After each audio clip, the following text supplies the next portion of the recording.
Well, guys and girls, welcome to another Nothing to Prove special here at Phoenix ComiCon. We have no format for today, to be quite honest with you. I didn't even expect it to turn out to be this well. We did FanFest a couple months ago, and we had the last panel of the whole event, and it was pretty scarce. So we kind of anticipated the same thing going on today, so it's nice to have some people here, and I know there's a couple other people that are still on their way in.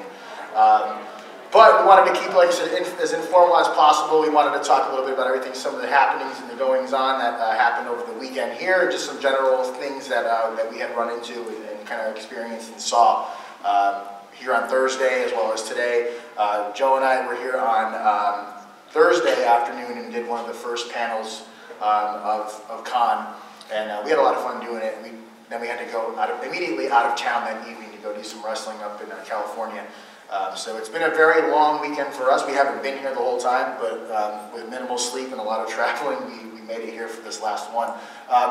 One of the main things I think that came out of last week was as we were doing our first show here at Comic-Con, that right outside those doors was that incident with that the man that caused essentially the prop ban this year at Comic-Con, and that was very unsettling. Hearing that after the fact, and it could have been very, very bad, and we're glad that it wasn't.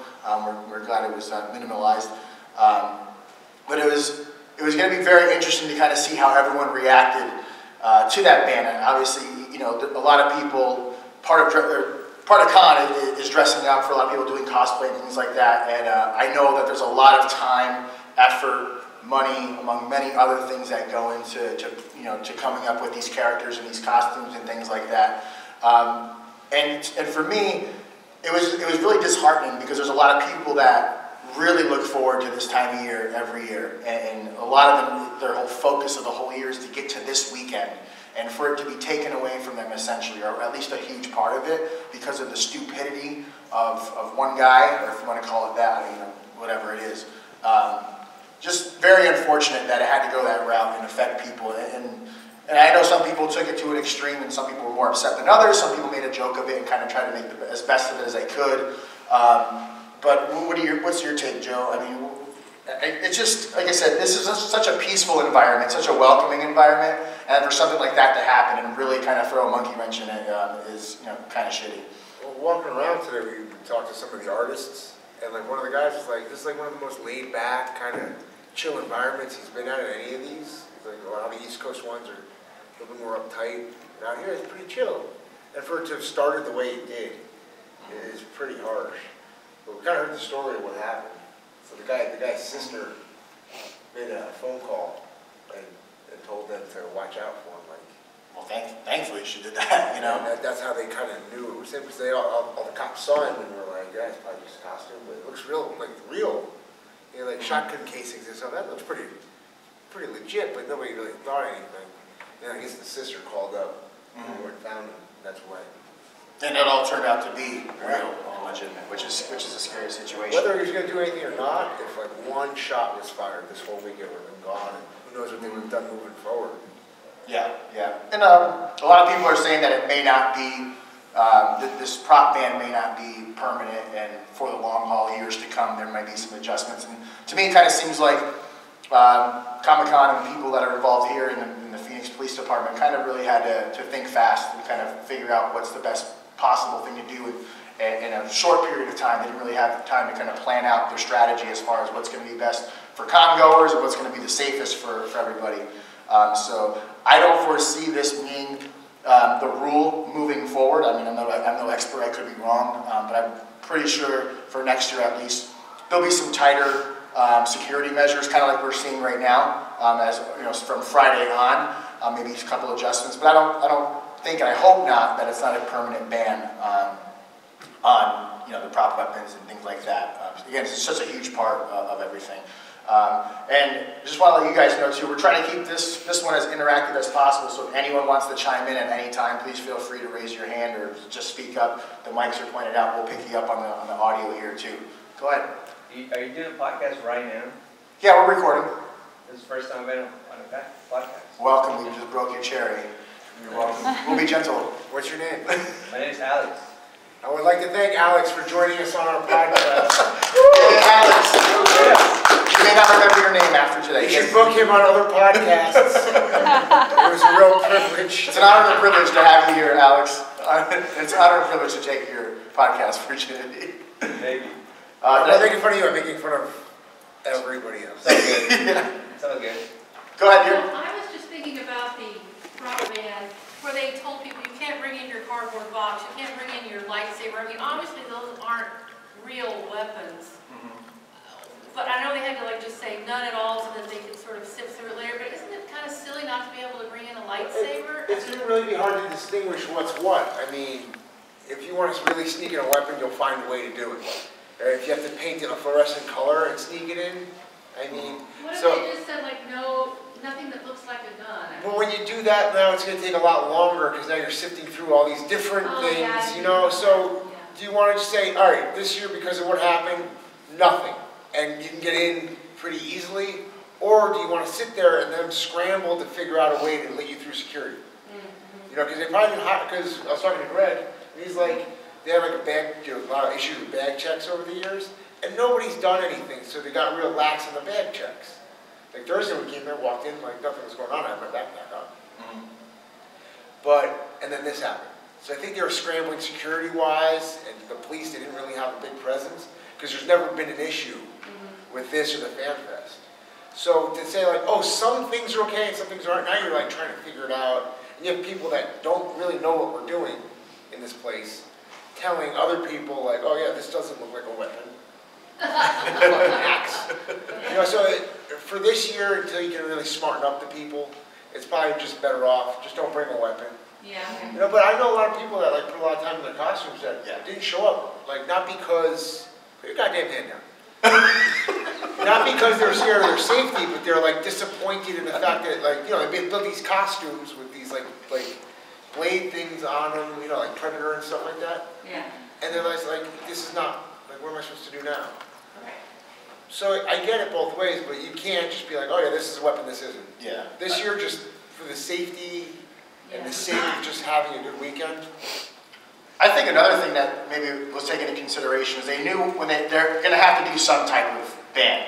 Again, emergency situation, they really weren't sure what they were going to do, and they knew it was going to cause a stir in one way, shape, or form. And I think, well, the way I kind of think about it is, okay, we'll ban gun-shaped props, and then you're going to have someone say, well, how come they can bring that in, but I can't bring this in? You know, and it's kind of a gray area, and then it just causes for confusion, I would think. So instead of just kind of singling out certain shapes, certain sizes, certain weapons, they're just like, you know what, for this time, it's going to be everything, and you know, we'll deal with it later. You can talk now, it's okay, it's not going to do anything. Yeah, no, I was just going to say that's really hard to figure out in the middle of all these people being here. Because immediately it was just no props. Yeah. But then as you watch what happened Friday, they actually started letting certain kinds of props in. So they took a more reasonable stance as they had time to actually deal with the issue. Yeah. But that's hard to figure out right then and there. How do we deal with this? You just get rid of them all. Yeah, I think next year will be no problem, because the other Comic-Cons have, like, prop, not bans, but they have a better way of discerning. So you do have to go through security checks for them. But I think next year will be better organized like that. Do you have any kind of comment on the Ultra Saber fiasco? Do you know about this? Oh, I don't. Oh no, fill us in. I don't Okay, so I got the flyer from the company, which is their point of view, and there's supposedly in yesterday's paper a non-biased, two-sided article that showed both sides. So the Ultra Saber has 6 giant booths up on the Hall of Heroes, and they were told immediately once this ban, every beautifully crafted, very expensive, hundreds of dollar lightsabers that you sell, you have to wrap in a garbage bag. And then the personnel that buy it have to carry it around wrapped all day to make sure that it stays secure and not, you know, violating the ban. And so apparently they were some pushback from the vendor because they said you're desecrating our work. And so the director of the con, Matt Solberg, was having words with these people. Apparently there were some meetings that the vendors should have come to but didn't. That's what I hear. And so at the end of the day, they were told, you have 12 hours, pack up and get out, everything, you're gone, and you're not getting a refund. And so the next morning, the company's handing out flyers at the train station as we got off, saying all this happened, we've been robbed, the guy's a jerk, we hurt his feelings, et cetera, et cetera. So I haven't heard the other side yet, but a couple of people I know working in the Hall of Heroes said that the vendors were in the wrong, they should have been more. So I didn't know what your take on it was, but apparently you don't have one, so. Well, you know, you're paying, you can understand, like, all right, I pay money to be here, to be a vendor. Well, if the place tells you you have to do a certain thing, do it. But they did comply eventually, they just didn't like it, I guess. Well, you know, you have to do business with people, right? So you don't do good business with people, you know, they don't have to have you here, you know. There's other people that will probably take that booth on no notice. Without as much of a stir. But I also support the fact that they're sitting at the train station shit-talking the convention. That's cool too, I'm all right with that as well. But something horrible and unforeseen happened. Luckily it wasn't that bad, because it could have been worse in any way. Could we all just deal with this? Could we all like be a community and deal with this? If they have meetings about it, show up to the meeting. You know, because they still said they're still going to sell weapons here. Show up to the meeting. If you sell weapons at a place where they're banning weapons, show up to the meetings. Yeah. Yeah, and obviously they're not trying to do things to take money out of anyone's pockets. Obviously the idea for vendors to come here is to make a profit while they're here, if possible. Sometimes things need to change, especially if you're in someone else's house. If you're in Phoenix ComiCon's house, which is the convention center, there's rules to everyone's house that you have to abide by. And if you don't abide by those rules, you got to go. We may like them, we may not like some of them, but we all, as vendors too, you have the option. Do you stick it out and then just preach your gripe in the right forum, or you can pack your stuff up and be on your way, be quietly or not quietly. It's essentially up to them. But I think that kind of gets lost. It's not trying to make things more difficult for the people that are here. Again, an emergency situation that really no one anticipated that kind of thing happening this weekend, or coming to occur. It's like, okay, now I got to think on my feet. What do we do, which is in the best interest of safety for the couple 100,000 people or so that showed up this weekend. That's priority number one. ABC's profits from their booth is far down that list, I guess. Go ahead. So, two things, kind of building on what you were just saying. I don't like it, particularly like Friday. I had to spend like 2 hours in line just to get in. But I completely understand where, like you said, they had to change things in midstream. Like from Thursday to Friday, they had to just make it up as they went. Completely understood. I think they do deserve props for Saturday and Sunday. It's so much easier. They have more security in here. They got a plan and just change it. About it, one day of something like being a pain in the ass is not that bad, considering. I know it sucks. I wasn't here Friday, so I'm not going to be like, oh, I hate standing in line. But when you consider it, in a day's notice, they kind of fixed all these bugs. That's pretty commendable. Yeah, where a lot of places would implement something new or some new strategies, new rules, and kind of just roll with that for the remainder of the time, whether it works or whether it doesn't. And you saw, I kind of kept up to date with what was going on while we were gone, and it seemed like Comic-Con was really trying to adjust as they went to try to make the process smoother. They realized right away, okay, maybe not the best streamlined process is what we have in place here. So what can we do to kind of make it easier for the con goers and more pleasant for them as well? And it seemed like they made those adjustments as time went on. Plus, they're coming right off of Manchester bombing. The same weekend. Yeah. That had to be in their mind. Yeah, then you fall into a place where, what if you don't take that extra precaution so close to so close in the week to something like that happening, and then the burden falls on them for not acting appropriately to a threat like that, or didn't take it serious enough. We live in a much different world these days, and not all of us are here to have a great time everywhere we go. Unfortunately, there's people out there that want to do harm to just random innocent people. So we have to adjust, and we have to kind of get out of our comfort zone. It'd be great to be able to come here and let our guard down and be ourselves. I think that's why a lot of us do come here, is to be ourselves. This is a chance for us to, we said the other day, to kind of live outside of our skin, whether you dress up or not. And you know, we have to keep our guard up to some degree these days, and if it entails, you know, going through a metal detector or not being able to bring my cosplay weapon in just for this weekend. We won't even take it any further than that, but just for this weekend, I'm sure everyone would much rather be safe than sorry. What if something does happen, right? I know everybody, we're thinking about it as like the people coming here, and then we even talked about the vendors, but what about the artists and actors and stuff that want to come here too? Because it's hard to put these things together and get artists to come out here and make, you know, your convention legitimate. You know, oh, there's a comic book convention, but no artist, nobody shows up. It makes it seems weird, right? But if it's not safe for us, it's not safe for them either. So what notable person is going to come out here? You know, how many times, like the Green Ranger is never coming here again. He probably will if they offer him any sort of money whatsoever. But oh, there's TV cameras up there. You know, so there's a lot that goes on. This is not just an isolated thing. You're lucky they didn't ban masks and all kinds of stuff like that, you know? Everybody try to go to a sports game with like a purse? That doesn't work. Like, you see, we went to the Jets Cardinals game, and you see women throwing their purses into the garbage because they couldn't get in the stadium. You know, so keep in mind, that's the world we live in now. So just having, just don't bring a thing that looks like it could kill somebody is not the worst possible outcome from this whole weekend. But the title isn't wrestling. We don't need to. We don't need to. See how hard it is when something goes wrong and you have to change stuff on the fly, and how hard that is? Most wrestlers can't do that, but the Phoenix ComiCon managed to do it. Because they're professional. Yeah. And we don't have to do it in front of like 100 people. They get thousands of people watching, right?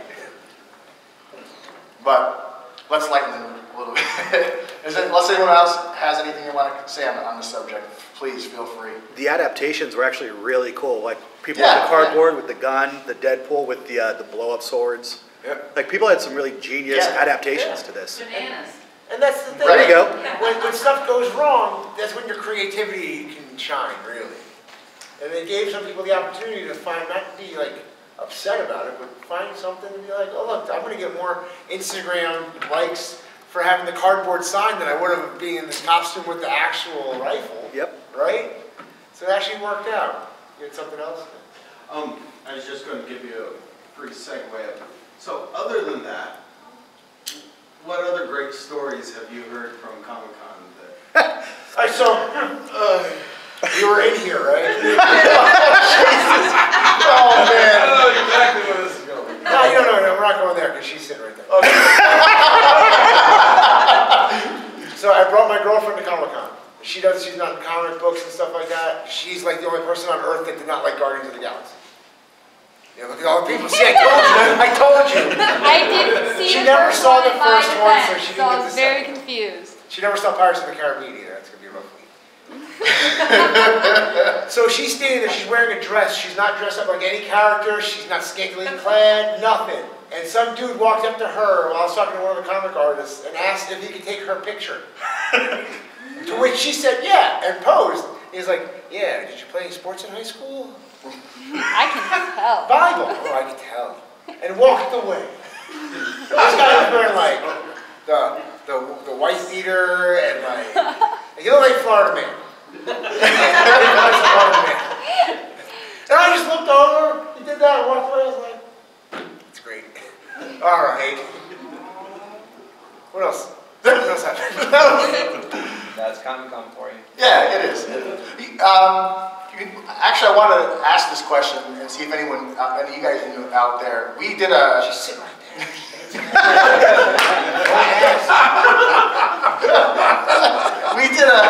We don't need to know where it is Sunday.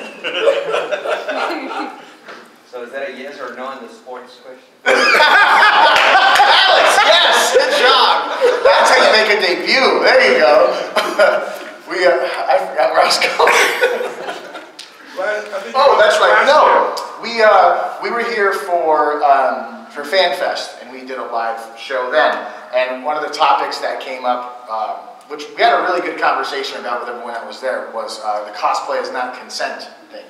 I haven't seen any of the signage here this year for that, where it was all over the place for FanFest. Does anyone know you know, why that is. I mean, obviously the rules haven't changed. That's still in place. Last So- year that was here, there was a bunch of them here. I don't know why this year was not. Yeah, that's Yeah, what I'm saying, like, yeah. what's on the card It's still in the literature. But it makes me feel better about what I posted on Facebook the other day.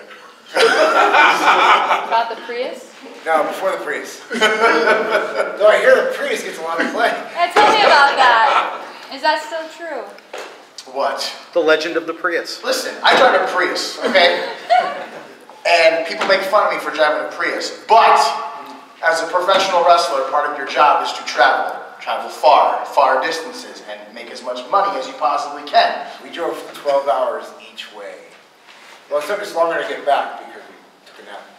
Yeah, But there's like 1,000 pounds of dudes in that Prius. and that Prius held up very well. And you can tell while we're like drifting, I was drifting in other lanes while I was driving, or how we pulled up around at the gas station to cut people off. People would give us a look and then look in the window and be like, here's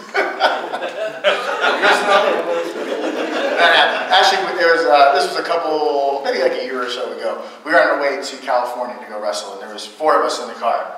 It was me, I think you were there actually, Alex and Gallo, who are 2 other large gentlemen, and we're in my Prius. And driving down the highway in California, and we get pulled over.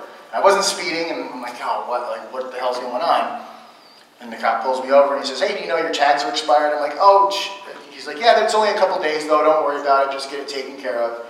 I'm like, okay, I'll take care of it. He's like, you know, it's really odd to see so many big guys in a small Prius. You know, it's roomy though, it isn't bad. It is, right? Yeah.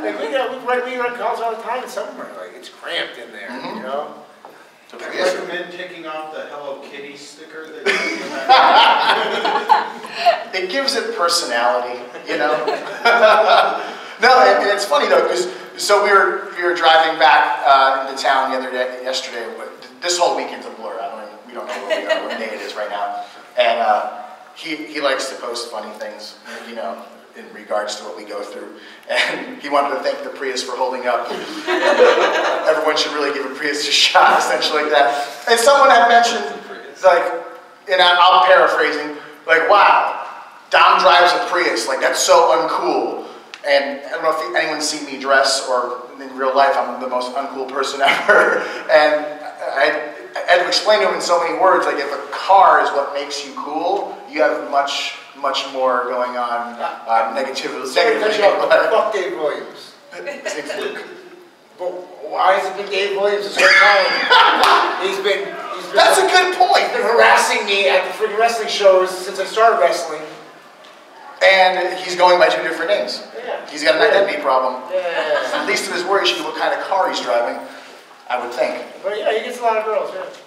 Yeah, and I made a comment like that got me in trouble with my significant other, and it's just another thing. He made one, and she got mad, so. Just quick segue, just in case you guys don't know, I do the Nothing to Prove podcast every Monday. Brand new episodes come out. We tell some stories about, you know, our wrestling adventures and philosophy and things like that. But we also talk a lot about real life. We talk about inspiring people to do better, to be better people overall. Practice positive mental attitude. Work and strive towards your goals, and just we're trying to be a positive influence in this world because right now we need it more than ever. It's kind of like a life podcast, I guess you could say, or a philosophy. So if anyone's interested in just getting some extra words of inspiration, feel free to listen to our show. It's every Monday, NothingToProvePodcast.com. Joe's usually not on there. He's my special guest this weekend. Sometimes he does cameo appearances on the show. Everyone loves him, so I just kind of bring him back. So I need 3 o'clock in the morning interviews. Yeah, sometimes we take the equipment in the car with us on the road and we hit record at 3 o'clock in the morning, and some stuff that comes out is very, very interesting. Go ahead, Alex. Are you guys on iTunes or just a website? iTunes, Stitcher, and a bunch of other stuff that someone pointed out to me this weekend that I had no idea we were on. So those are the 2 main ones. Go on Facebook and like the page, and there's links usually to it. Yeah. So it's usually just me kind of rambling on and talking some stuff, but trying to help people out there. We do interviews every once in a while. We'll get some pretty recognizable people in there and kind of get their take on some stuff. So yeah, check it out if you need a little bit of a kick in the pants for sure. And parental advisory, it's very, the language is quite blue. I get very emotional. It's like my own personal therapy session, so I go off, but it's because I care. So, Go ahead. Did you want to? Oh, okay. Yeah. I have a question. Yeah, please. In the wrestling community, it's very widely accepted to have tattoos, and I feel like it kind of in the nerd culture, it's very accepting to have tattoos. So, have you guys seen any like cool ones at con, ones that you hated, ones that you loved? I've seen a lot that I hate. Yeah. I think that's just because people, were skimping on the price. And there was was There's a it? couple booths down there that they're doing tattoos. Was it you, Chris, that was telling me today that someone set a world record for most Tattoos in 8 hours was here? That was set here this weekend, like, right? I think Friday. Yeah, that's right. Hey, we're marking these in. Let's go. Let's go. That's how I want mine done. Well, like they were all flash tattoos. Just X's. Yeah. Just fill in all the blanks. And someone offered up their whole back to this guy to... That's what I heard. He had offered up his back when they were like 60 short, so they just fucking ran through it. Jeez. Wow. Listen, don't do that. It's I'll give you a pointer. So yeah, there's been some cool stuff that we've seen here. We've seen at in various different places. There's been some not so great things. I'll give you a quick story. About 6-7 years ago, I was wrestling for a promotion here in town, and I was the heavyweight champion. So one of the sponsors of the show was a tattoo shop, tattoo artist. So the guy's like, "Hey man, whenever you want to come in and get some tattoo work, you're the champ, bro, and I'll hook you up for free." And I was young and naive at the time. I'm like, "Cool, let's do it." So I went. And it was a very professional shop, very clean and all that kind of stuff. That's what I was trying to make sure that was intact. And this guy proceeded to give me a very large tattoo on my arm. And when it was done, I was like, "Wow, that was a huge mistake. I probably shouldn't have done that." One of the main rules, and after that, I actually started studying like the history of tattooing and proper channels to go about getting it, and what's good, what's bad. And one of the slogans that rings true throughout that community is, "Good work isn't cheap, and cheap work isn't good." So that's a tip for any of you guys out there that want to do any kind of tattooing on your own self or get it done. Have you covered it up? I tried. Some of it still lingers, but it's also like a badge of dishonor. I'm like, don't do it again. Just save your money. Don't do it for free. I'm proud of mine. People got angry penises on their arm. Just want ladies to know what they're in store for. And oh my God, that was so angry. When we were here last year for Comic-Con, we had a booth downstairs, and we got a chance to talk to just everyone kind of passing by, whether they knew who we were, whether they didn't, and just kind of got a chance to get their story and kind of have them share their experiences, not only with con, but like wrestling and life in general, a bunch of things. And in the process of doing this, when we first got there on Thursday, we noticed quite a few Harley Quinn cosplays kind of roaming around, which my friend Benny here, who helps out with the show, came up with a great idea. We should have a Quinn counter, a Harley Quinn counter. So we went around that weekend, and we were stationed at our booth, but every time we saw a different Harley Quinn, I had to get my picture taken with it. And what was the final total last year? Yeah. Roughly 240 or so different Harley Quinn cosplays last year. And that was, you gotta understand, this is just, we're being stationed at one table over the course of Thursday to Sunday. And so we're just depending on people walking by, unless we were out going to get something to eat or running to the bathroom, and I'd be running, "Oh wait, we got one over here, come get the camera." And we posted every picture that we had actually with them on. There was, what's that? Oh, I thought someone said something. But there were some really good ones, there were some really bad ones, there were some very interesting ones. It was really cool. So I think maybe part of that was that Suicide Squad hadn't yet come out, but was about to, and it was pretty popular cosplay that year. Dustin, who is one of our regular listeners here, he took it upon himself to do this Quinn counter this year for the show. Yeah. What do you have we stand at 5 o'clock on Sunday. What's the count at right now? 194. 194 Harley Quinns. And we were stationary too. Yeah. That's from just being at our booth and a little bit of walking around to get food. And to me, that's much more than I would have expected. And again, yeah, they can't. Well, they could on Thursday, but I didn't see all that many here on Thursday when we were here. No. So I anticipated there being more. But Has anyone else noticed, like, what are the most popular cosplays this year? Negan. Deadpool, Negan. Negan. I don't know. The guy with the Here's the bag. thing. Yeah, I know. He can explain that to me, actually, or Kristen. I saw your tweet. I don't know much about anything. I know a lot about wrestling. That's pretty much it. Peter Quill, Star-Lord. Okay. Yeah. What else? Anything else? I've seen some Mary Poppins because Dick Van Dyke was here. Yeah. So long. Yeah, that's right. That's right. So there was. Saw a 7-foot guy walking around like Willy Wonka. She pointed, look, Willy Wonka. He was like a few feet in front of me. I didn't see him. Because his head was, oh, there he is. To me, and we were walking around today for a few hours, and I always want to kind of see like who's dressed as what. That to me, it's one of the coolest parts of being here. And I don't know if it's just me, but I get very upset or disappointed when like I see a great cosplay outfit, and I'm like, that is so rad. And then I like look down and they have like sneakers on. It drives me crazy. Congruency, yes, across the board. And I get it if it's like sneakers that like kind of tie into the outfit or whatever, but I saw a guy had this enormous alien costume on downstairs, really badass, looked cool. And then he had black slacks on and fluorescent orange tennis shoes. You know what that's like? That's like having a fight with somebody and then writing on Facebook how much you enjoyed it. Yeah, that's what that's like. That's like we have this environment where we're doing violent stuff, but then we're telling everybody it's not real. All that stuff you just paid to watch. Forget it. Doesn't We're matter. still homies. It's cool. That's kind of what it's like.